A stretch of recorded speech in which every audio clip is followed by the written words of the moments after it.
Kita masuk pembahasan terakhir di bab graf, yaitu mengenai lintasan terpendek, di mana lintasan terpendek ini atau shortest path ini merupakan salah satu aplikasi graf yang banyak digunakan di berbagai bidang, di mana persoalan utamanya itu adalah membahas mengenai optimasi. Kalau yang kita pelajari dari graf, nanti yang dioptimalkan apa? Yaitu lintasannya. Lintasannya kita optimalkan sehingga kita ambil lintasan yang terpendek. Terpendek acuannya apa? Berbeda-beda, tergantung dengan masalah yang diperhatikan. Kalau di sini, di materi lintasan terpendek ini, otomatis kita akan selalu menggunakan graf berbobot.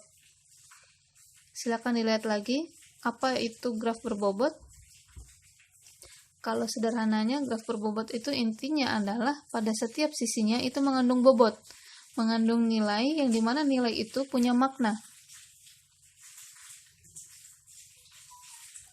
Makna dari nilai ini ya tergantung studi kasusnya ya. Jadi bisa saja bobotnya itu melambangkan, menyatakan jarak antar kota, menyatakan waktu pengiriman, menyatakan ongkos pembangunan dan sebagainya, tergantung kebutuhan. Oleh karena itu, materi shortest path ini banyak digunakan di berbagai bidang. Kita lihat contohnya di sini diberikan suatu graf. Ini graf misalnya adalah sebentar, ada namanya di sini ya, graf berbobot dari model jaringan komputer. Jadi ini adalah jaringan komputer di Amerika Serikat ya. Jadi misalnya di sini ini di suatu negara bagian Amerika Serikat misalnya, kita lihat untuk graf yang pertama itu melambangkan distance atau jarak. Jadi kalau dari Boston ke New York itu adalah 191, sedangkan dari New York ke Chicago itu adalah 722. Itu berdasarkan jarak. Jadi mungkin satuannya kilometer ya, 191 km, yang ini 722 km. Kemudian yang berikutnya ini dengan graf yang sama, gambarnya masih sama, hanya beda bobotnya karena dia bermaksud untuk menggambarkan response time, waktu pengiriman. Ya, tadi dari Boston ke New York itu selama 2 detik waktu pengirimannya, sedangkan dari New York ke Chicago itu adalah 4 detik. Satuannya detik ya, jadi sesuai dengan kebutuhan. Kemudian contoh yang terakhir dengan graf yang masih sama, yaitu melambangkan lease rates, biayanya. Biayanya dari Boston ke New York adalah $300, kemudian New York ke Chicago itu adalah $700 dan seterusnya. Jadi ini digambarkan seperti ini sebagai graf yang disesuaikan dengan kebutuhan tentunya.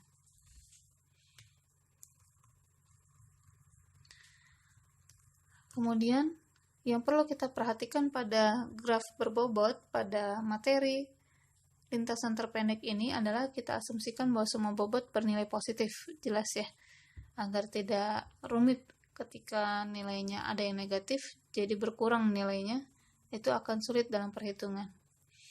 Kemudian secara umum, kata terpendek ini maksudnya adalah untuk meminimumkan bobot pada lintasan yang diinginkan. Lintasan yang diinginkannya bagaimana? Ada banyak macam ya.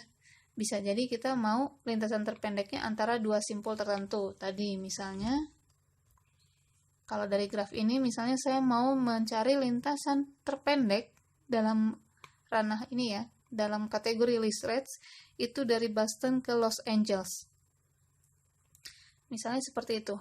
Nah, akan lebih murah lewat mana nih? Apakah ke Chicago, kemudian lanjut ke Los Angeles? Itu berarti $900 ditambah $1.400, itu adalah $2.300.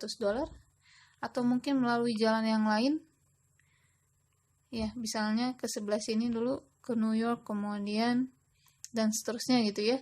Apakah yang paling murah itu melalui simpul yang mana, melalui kota yang mana dulu? Misalnya itu. Jadi yang kita perhatikan antara dua simpul tertentu. Atau kita bisa juga memperhatikan lintasan terpendek dari semua pasangan simpul. Jadi masing-masing dari Boston ke New York paling dekat berapa? kilometer misalnya yang kita perhatikan distance. Kemudian Boston ke Chicago, Boston ke Los Angeles, atau misalnya Los Angeles ke kota lain-lainnya, dan seterusnya, seperti itu ya. Kemudian yang ketiga adalah lintasan terpendek dari semua simpul tertentu ke semua simpul yang lain. Tadi misalnya pusatnya di New York, pengen tahu distribusi New York ke kota lain, list rates-nya berapa. Misalnya seperti itu. Kemudian yang keempat, lintasan terpendek antara dua simpul melalui beberapa simpul tertentu. Ya, bisa juga misalnya saya pengen dari Boston ke Los Angeles itu melalui kota Dallas, misalnya seperti itu. Nah, itu paling murah melalui jalur yang mana saja, lintasan yang mana saja. Nah, bisa persoalan seperti itu ya, studi kasusnya berbagai macam. Tapi nanti yang kita perhatikan hanya salah satu dari macam persoalan di sini. Sini ada contoh. Nah, ini contoh real dalam materi grafnya. Misalnya diberikan graf seperti ini. Berapa panjang lintasan terpendek dari antara simpul A dan simpul Z? Mulainya dari A mau ke Z. Akan lebih dekat lewat mana? Apakah A, B, E, Z? Apakah A, B, C, Z? Kalau A, B, E, Z, ini kan hasilnya totalnya berapa? 4, 3, 1. Berarti 8. Kalau ke sini berarti 4, 3, 2. Berarti 9. Berarti masih lebih murah yang ini. Maaf, lebih pendek yang ini ya. Sekarang coba yang ini. 2, 3, 1. Hasilnya adalah 6. Nah, berarti dari A ke Z, itu ternyata lintasan terpendeknya adalah, panjangnya adalah 6, kemudian melalui A, D, E, Z. Itu adalah lintasan terpendek dari simpul A ke simpul Z.